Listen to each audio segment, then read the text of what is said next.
sangat-sangat popular adalah kerana kawan.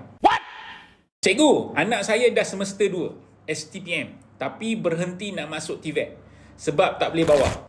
Kadang-kadang adik-adik kita ni memilih program ataupun membuat keputusan untuk sambung belajar tu bergantung kepada sangat-sangat popular adalah kerana kawan. Kalau kawan dapat STPM, dia pun follow STPM. Kalau kawan pilih diploma akaun dekat Terengganu, dia pun pilih akaun Terengganu walaupun dia tak minat akaun sebab dia ikut kawan. So kepada anda, nasihat saya adalah dia tak boleh bawa tu based on daripada apa? Adakah dia tak minat ataupun keputusan dia tak okey ataupun apa?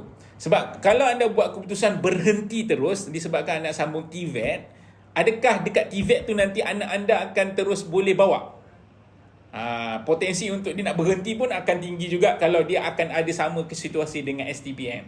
So nasihat saya adalah kena tengok apa dia punya faktor yang menyebabkan dia tak boleh bawa tu.